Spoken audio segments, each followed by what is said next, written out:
नमस्कार। आज का जो हमारा सब्जेक्ट है वो ये है कि कुंडली का जो अष्टम भाव होता है उसका प्रोफेशन से क्या लिंक होता है। अष्टम भाव के बारे में हम बहुत सारी प्रॉपर्टीज मानते आए हैं जो कि बहुत हद तक नेगेटिव ही समझते हैं, लेकिन प्रोफेशनल स्टेबिलिटी से इसका क्या लिंक होता है ये आज हम समझने की कोशिश करेंगे। तो शुरू करते हैं अपना वीडियो। देखिए, अष्टम भाव मृत्यु का अचानक होने वाली घटनाओं का भाव माना जाता है। और जो भीतर की व्यवस्था है, ये क्योंकि लगन से अष्टम है, तो भीतर की मृत्यु और भीतर का पुनर्जन्म अष्टम भाव से देखा जाता है। और ये भाव बताता है कि हमारी छुपी हुई कमजोरियां क्या हैं, हमारे डर क्या हैं, हम किस चीज को कंट्रोल करना चाहते हैं, हमारी गहराई में इमोशनल इनसिक्योरिटी किस चीज से मिल सकती है, और जिंदगी के वो हिस्से जिन्हें हम ना बदलना नहीं चाहते। तो अष्टम भावना आराम नहीं देता, ये दबाव देकर इंसान को परिपक्व बनाता है। अब बात आती है जो हमारा सब्जेक्ट है कि इसका बिजनेस से क्या लिंक है, प्रोफेशन से क्या लिंक है। देखिए, प्रोफेशन दशम भाव से देखा जाता है, दूसरे भाव से आमदनी देखी जाती है, छठे भाव से मेहनत देखी जाती है, सप्तम भाव से ट्रेडिंग देखी जाती है। तो अष्टम भाव का क्या संबंध है? देखिए, दशम भाव पेशे का है, 11वां भाव कुंडली का लाभ का है। अब अष्टम भाव देखेंगे ना तो 10वें भाव से 11 भाव आगे आ जाता है, और इसका बड़ा सूक्ष्म अर्थ है। पेशे का यानी आपके प्रोफेशन का वास्तविक लाभ तभी मिलता है जब भीतर परिवर्तन हो जाए। जब भी किसी आप बड़े अमीर इंसान की जीवनी पढ़ते हैं, बायोग्राफी पढ़ते हैं, तो कुछ ना कुछ उनके साथ ऐसी घटना जरूर घटी होती है जिसने उनके अंदर की पर्सनैलिटी को बदल दिया हो। तो सिर्फ मेहनत करना काफी नहीं है, व्यक्तित्व को भी उस स्तर तक उठना पड़ता है जहां सफलता टिक सके। जीवन में लगभग हर इंसान एक बार तो सफलता देखता ही है, कुछ लोग 4-5 बार भी देखते हैं, किस्मत अच्छी हो तो। लेकिन टिका कितने लोग पा रहे हैं? शायद कुछ प्रतिशत भी नहीं होते। ठीक है ना? तो परिवर्तन का वास्तविक अर्थ क्या हो जाता है? क्योंकि अष्टम भाव ट्रांसफॉर्मेशन है। तो जिस चीज को हम पाना चाहते हैं, हमारी वर्तमान जो पर्सनैलिटी है, व्यक्तित्व है, उसके योग्य नहीं है, इसलिए परिवर्तन की जरूरत पड़ती है। अब अष्टम भाव का जो भी स्वामी होगा, अष्टम भाव में बैठा हुआ ग्रह होगा, वो इन सब चीजों में मेन मेन भूमिकाएं निभाते हैं। और जब तक उन ग्रहों के हिसाब से हमारे मनोवैज्ञानिक पैटर्न नहीं बदलते, तब तक प्रोफेशन में एक रुकावट बनी रहती है। हम बार बार कहते हैं कि हम ऊपर तो जाना चाहते हैं, हम कैपेबल भी हैं, लेकिन नहीं जा पा रहे, बार बार एक जगह आके गिर जाते हैं। और ये पैटर्न ना पूरी पीढ़ी दर पीढ़ी कई बार देखा जाता है। तो जो दशम भाव है ना, वो एक्सटर्नल फोर्स है, बाहरी कर्म है। और अष्टम भाव क्या है? इनर प्योरिफिकेशन, आंतरिक शुद्धि। अगर भीतर परिवर्तन नहीं हुआ तो बाहर की सफलता नहीं टिकेगी, बार बार मिल जाए तो भी नहीं टिकेगी। अंदर से उत्थान होगा, फिर चाहे गिरावट आए, लेकिन सफलता मिल जाएगी दोबारा, और टिकाऊ मिल जाएगी। इसलिए अष्टम भाव जो है ना, वो आपके प्रोफेशन का शत्रु नहीं है, आपके प्रोफेशन को टिकाऊ बनाने की एक तरह से परीक्षा है। और जो व्यक्ति एट्थ हाउस की एनर्जी को अच्छे से समझ लेता है ना, उसे संकट को भी सीढ़ी बनाना आ जाता है। और कभी भी आप देखेंगे जो अमीर व्यक्तित्व है, वो जब पैदा हो रहे हैं जब कोई बहुत बड़ा संकट आया, first world war, second world war, बिल्कुल नया ना देखे तो कोरोना। तो ऐसे लोगों का दिमाग संकट के समय में चलता है, और वो हमेशा कहते हैं कि आपको बड़ा बनना है तो ये चीज ढूंढो कि लोगों को किस चीज की जरूरत है, वो किस प्रॉब्लम को फेस कर रहे हैं। और वो चीज आपको अष्टम भाव की एनर्जी बताती है। अब हम समझते हैं ग्रह के हिसाब से अष्टम भाव का स्वामी कौन है हमारी कुंडली में, और अष्टम भाव में बैठा हुआ ग्रह कौन है। इन सब चीजों को एनालाइज करने की जरूरत पड़ती है, क्योंकि बहुत छोटा टॉपिक ये नहीं है। अब हम बात करते हैं अष्टम भाव का संबंध यदि सूर्य से। मान लीजिए अष्टम भाव का स्वामी सूर्य है, या अष्टम भाव में सूर्य आ गया, तो समस्या क्या है? हमारा जो अहम है उस पर बार बार चोट पड़ेगी। हमें हमारे सम्मान की चिंता रहेगी, सेल्फ रिस्पेक्ट की चिंता रहेगी, ये डर रहेगा कि कहीं हमारी पहचान न खो जाए। ठीक है ना? तो जब हम कोई भी प्रोफेशन करते हैं ना, तो अथॉरिटी के साथ टकराव होना बहुत नॉर्मल बात है। हमारे कॉन्फिडेंस को गिराया जाएगा, हमारी पहचान को पूरी तरह रौंदने की कोशिश की जाएगी। ठीक है ना? और काफी लोग जिनका सूर्य अष्टम में है या सूर्य अष्टमेश है, यहीं रुक जाते हैं कि इससे ऊपर नहीं जाना, मुझे अपनी पर्सनैलिटी को नहीं खोना। अब जब व्यक्ति अपने अहम से लीडरशिप की ओर जाता है, मैं कौन हूं इस बात को जब छोड़ देता है, और मैं क्या दे सकता हूं लोगों को, इस चीज पर फोकस करना शुरू करता है। मैं कौन हूं, सेल्फ सेंट्रिक होने की बजाय कि मैं किस किस के साथ जुड़ के काम कर सकता हूं, तब ये चीज उसके प्रोफेशन की रुकावट को और आगे ले जाती है। यानी जो रुकावट है वो टूट जाएगी, प्रोफेशन आगे चला जाएगा। ठीक है ना? तो जब सूर्य परिपक्व होता है, मैच्योर होता है, तब सबसे ज्यादा ये देखा जाता है कि व्यक्ति संकट के टाइम पर लीडरशिप करता है। आप जो भी प्रोफेशन करते हो, मान लीजिए आपकी दुकान है, तो रोज एक जैसा बिजनेस नहीं रहता, ऊपर नीचे चलता रहता है, और कई बार बहुत ऊपर भी जाता है और कई बार बहुत नीचे भी जाता है। सूर्य जिनका अष्टम में है ना, ये बहुत ऊपर वाले में काम नहीं करते, जब बहुत नीचे आ रहा है ना, उस टाइम संभालते हैं चीजों को। ठीक है ना? चंद्रमा अष्टम भाव में है।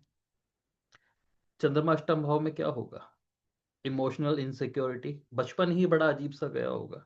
मूड स्विंग, अंदरूनी भय, लोग आपके इमोशंस के साथ खेलते हैं, और जो आपके डिसीजंस हैं, निर्णय हैं, वो भावनाओं से प्रभावित होते हैं। ठीक है ना? और इमोशंस बहुत ज्यादा मैटर करते हैं यहाँ पर। और आप सिंपल सी बात समझिए कि शायद इंसान जी ही नहीं सकता इमोशंस के बगैर। तो उसका प्रोफेशन इस बात पर भी निर्भर कर जाता है कि आज मूड कैसा है, जो कि बहुत बुरी बात है। तो जब व्यक्ति अपनी भावनाओं को साधना सीख जाता है, वैसे भी जब चंद्रमा अष्टम भाव में होता है ना, तो एक टाइम के बाद व्यक्ति अपनी इमोशंस को सीख साधना भी सीख जाता है। लेकिन बात ये आती है कि ये उम्र कब आएगी? 40 साल में आएगी, 50 साल में आएगी, 60 साल में आएगी, या 20 साल में आ जाएगी? ये उसके ऊपर है कि वो उस टॉपिक पर कितना ज्यादा काम कर रहा है। तो जैसे ही व्यक्ति अपने भावनाओं को साधना सीख जाता है, इनर, आंतरिक जो सुरक्षा है उसको विकसित करना सीख जाता है, तो चंद्रमा संतुलित हो जाता है, बैलेंस हो जाता है। और फिर ऐसा व्यक्ति अपनी भावनाओं तो छोड़ो, दूसरों की भावनाओं के साथ उसको समझकर, उनके साथ खेलकर अपने प्रोफेशन में आगे बढ़ता है। सिंपल सी बात है, आप एक साइकेट्रिस्ट ही समझ लीजिए। और अगर आप बड़े बड़ी प्रोडक्ट्स देखें कंपनियों के, तो उसमें ना कहीं भावना ही है और कुछ नहीं है। इमोशन बिक रहा है, बड़ी गाड़ी के नाम पर, महंगे फोन के नाम पर, क्वालिटी नहीं है। एक इमोशन बिक रहा है, आपको फीलिंग आ रही है कि हाँ मैंने कुछ बड़ा लिया, मैं इस होटल में गया, मेरा घर इतना बड़ा है। तो चंद्रमा अष्टम का रिजल्ट तो हर जगह आ ही रहा है। तो इसलिए जरूरत पड़ जाती है। हाँ, जिनकी कुंडली में चंद्रमा अष्टम है उनके लिए ये चीज ज्यादा जरूरी हो जाती है। ठीक है ना? मंगल अष्टम भाव में आ जाए तो क्या समस्या है? कि आपके अंदर जो एनर्जी है ना, या गुस्सा है, वो भीतर की भीतर दबा हुआ है। उस वजह से कभी कभी आप बहुत बुरे वाले रिएक्टिव हो जाते हो, प्रतिक्रिया जो होती है वो बहुत बुरी होती है, और कई बार आपके आपे से बाहर हो जाती है। आपको भी नहीं पता चलता ये कॉन्फ्लिक्ट खड़ा क्यों हुआ, क्योंकि सालों की फ्रस्ट्रेशन, गुस्सा, शायद वो फैमिली की वजह से हो सकता है, पर्सनल लाइफ की वजह से हो सकता है, पार्टनर की वजह से हो सकता है, दोस्तों की वजह से हो सकता है, लेकिन वो किसी गलत मौके पर बाहर आ गया, ये दिक्कत आती है। तो उसकी वजह से क्या होगा, जो आपके निर्णय हैं इम्पल्सिव डिसीजन हो जाएंगे, जल्दबाजी में लिए गए निर्णय हो जाएंगे। ठीक है ना? एक तरह से कई बार फील आएगा कि यार सट्टा तो नहीं खेल गया कि मैंने, जो भी मेरा प्रोफेशन है, जो भी मेरा बिजनेस है, इसमें मैंने बहुत हैवी इन्वेस्टमेंट तो नहीं कर दी जल्दबाजी में आके। डूबना शुरू हो जाता है व्यक्ति वहां से। परिवर्तन की क्या जरूरत है? कि अपनी एनर्जी को ना किसी रणनीति में बदलना है। या तो जिम जाओ, सिंपल सी बात है, अपने अंदर की फ्रस्ट्रेशन को निकालो। नहीं तो रणनीति बनाओ, लड़ने की जगह योजना बनाओ। ठीक है ना? और जब मंगल संतुलित हो जाएगा, तब आपको संकट में भी साहस मिल जाएगा। कोई भी सिचुएशन आपको डरावनी नहीं लगती। सूर्य लीडरशिप कर रहा है, और मंगल क्या कर रहा है? उसको साहस दे रहा है कि भाई हमें तो अपने बिजनेस को ग्लोबल करना है, एक मार्केट से दूसरी मार्केट लेके जाना है। अब इसमें कुछ लीगल प्रॉब्लम भी आ सकती है, कुछ और तरह की प्रॉब्लम आ सकती है, तो मंगल अष्टम उन चीजों से परे चला जाएगा, साहस रहेगा उसके पास। बुध अष्टम भाव में है, तो समस्या क्या आएगी? ओवर थिंकिंग बहुत ज्यादा है, हर चीज पर शक है, शंका बहुत ज्यादा है, इफ बहुत ज्यादा लगे पड़े हैं। ठीक है ना? मानसिक अस्थिरता जो चंद्रमा के साथ है वही बुध के साथ है, बट बुध ओवर एनालिटिकल हो गया। हर चीज में ये सोच रहा है कहीं घाटा पहले हो गया तो, हद से ज्यादा घाटा हो गया तो क्या होगा? प्रोफेशन में हर डिसीजन लेने में ये देर करेगा। डिसीजन कब लेगा? जब ये देखेगा दूसरे लोग आगे बढ़ रहे हैं, खुद से आगे बढ़ने में दिक्कत आएगी, और उसकी वजह से भ्रमित ही रहेगा। इवन कई बार बहुत ज्यादा गुस्से में आ जाते हैं ऐसे लोग, ओवर एनालिटिकल होने की वजह से बड़े डिसीजन नहीं ले पाएंगे। ठीक है ना? और जब ये अपनी गहराई को ही एक सिस्टमैटिक एनालिसिस में बदल देंगे कि भाई मुझे विश्लेषण तो करना है, वो तो करना जरूरी भी है, लेकिन व्यवस्थित रूप से करना है। कि मुझे 100 ग्राहकों को माल देना है, 50 ग्राहकों को माल देना है, 200 को देना है, और इतना मैं अब कर दूंगा यार, मतलब इसमें एक्शन आ जाएगा। तो बुध यहाँ पर शोध करता है, बहुत बड़ा शोध करता है, बहुत बड़ा मनोवैज्ञानिक है, बहुत बड़ा एस्ट्रोलॉजर है, बहुत बड़ा विश्लेषक है, गहरा विश्लेषक है। एक्शन की कमी है। अगर उसको एक्शन करना आ जाए तो प्रोफेशन एक स्टेप आगे बढ़ जाता है। बृहस्पति अष्टम भाव में आएगा तो क्या होगा? ऐसे लोगों के ना विश्वास पर बार बार चोट लगती है, ट्रस्ट इशू इनके साथ रहते हैं, इनको धोखे मिलते हैं। ठीक है ना? और जो इनको गाइड कर रहे हैं, जो इनके गुरु हैं, वह उनके साथ ही इनको भ्रम पैदा हो जाता है, कई बार वही इनको मिसगाइड कर जाते हैं। ठीक है ना? तो गलत मार्गदर्शन मिल गया, हद से ज्यादा एथिकल हो गए, आदर्शवादी जिसे बोलते हैं।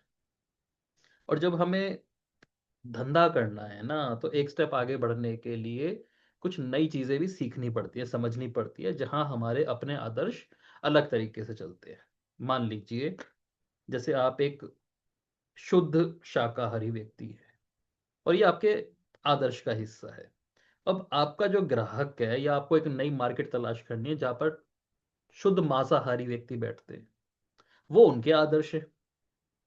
आप टकराओगे, और ये टकराव सिर्फ एक अनएथिकल ही लगेगा थोड़े दिनों बाद, क्योंकि दो अलग अलग आदर्श टकरा रहे हैं। ठीक है ना? तो ऐसी एक अजीब सी स्थिति इन लोगों के साथ रहती है कि उस इंसान के साथ मेरे को तो काम नहीं करना, वो तो अ, दो बीवी रखता है, या उसके साथ नहीं रखना, उसको तो ये पहनने का शौक है, मुझे तो ये चीज बिल्कुल पसंद नहीं है। इस टाइप के अनवांटेड एथिक्स इनके सामने आते हैं।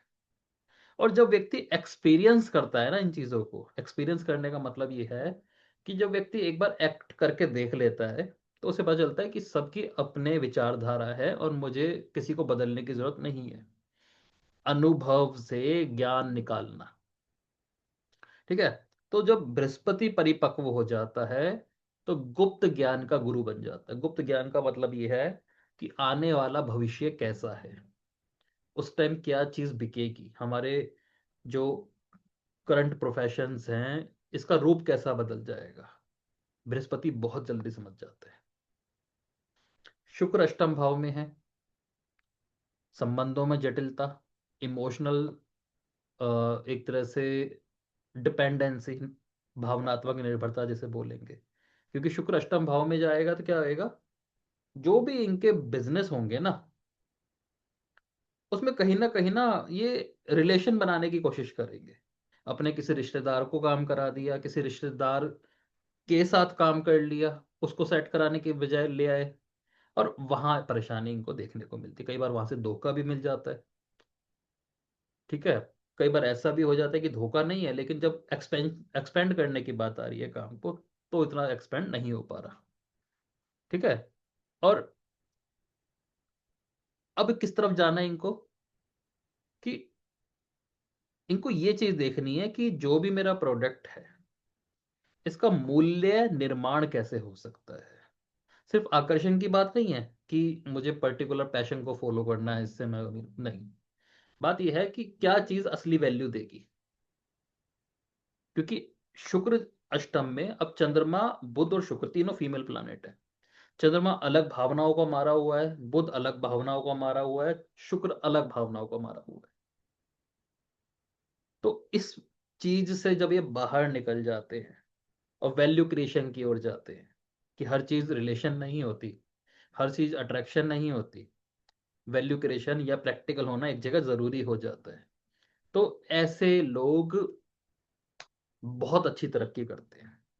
लग्जरी से रिलेटेड प्रोडक्ट्स में हो गया, हॉस्पिटैलिटी में हो गया, ठीक है ना, हीलिंग्स हो गई, आर्ट हो गई।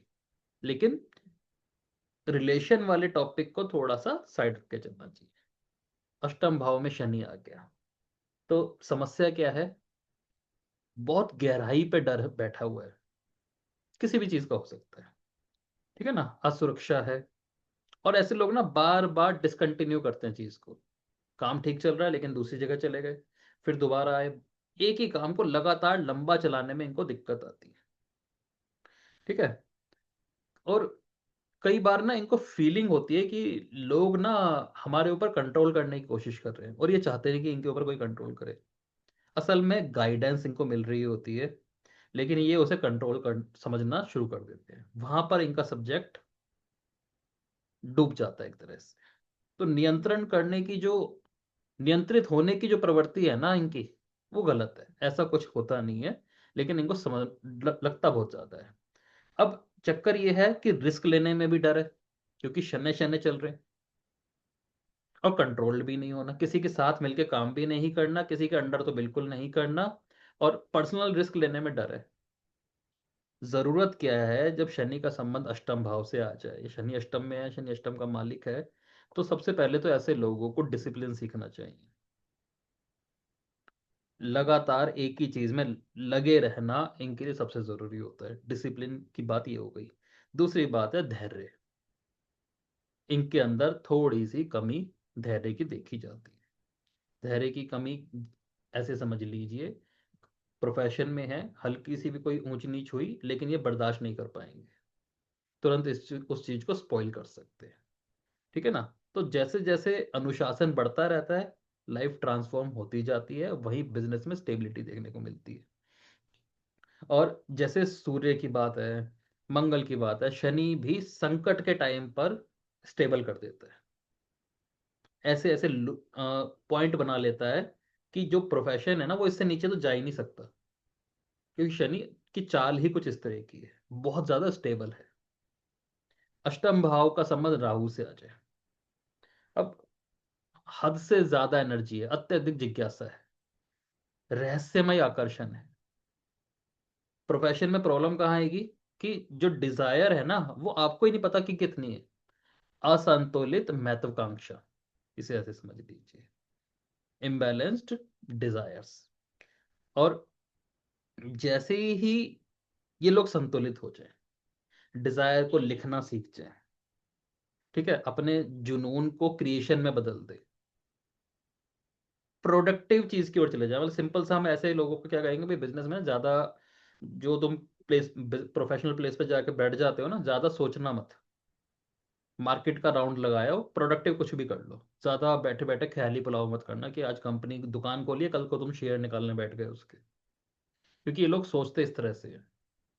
तो जैसे ही अपने जुनून को संरचना में बदलना शुरू करते हैं, ये लोग टेक्नोलॉजी के माहिर बन जाते हैं, और टेक्नोलॉजी से रिलेटेड या टेक्नोलॉजी का यूज करके अपने प्रोफेशन को बहुत बड़ा उछाल दे सकते हैं। जरूरत क्या है, प्रैक्टिकल होने की। क्योंकि सपनों की दुनिया बहुत ज्यादा है। केतु अष्टम भाव में समस्या क्या है? केतु की वही आदत है।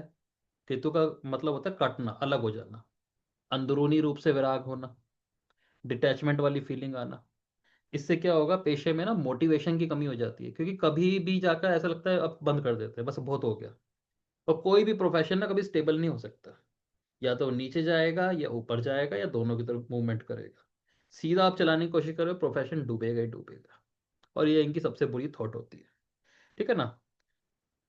अब परिवर्तन की क्या जरूरत है कि अपने अध्यात्म को ना किसी उद्देश्य से जोड़ लो, कि भाई मेरा काम इतना बड़ा हो जाएगा तो मैं इसकी हेल्प कर दूंगा, उसकी हेल्प कर दूंगा, ये संस्था खोल दूंगा, वो संस्था खोल दूंगा, मुझे इस तरह के टारगेट की जरूरत है।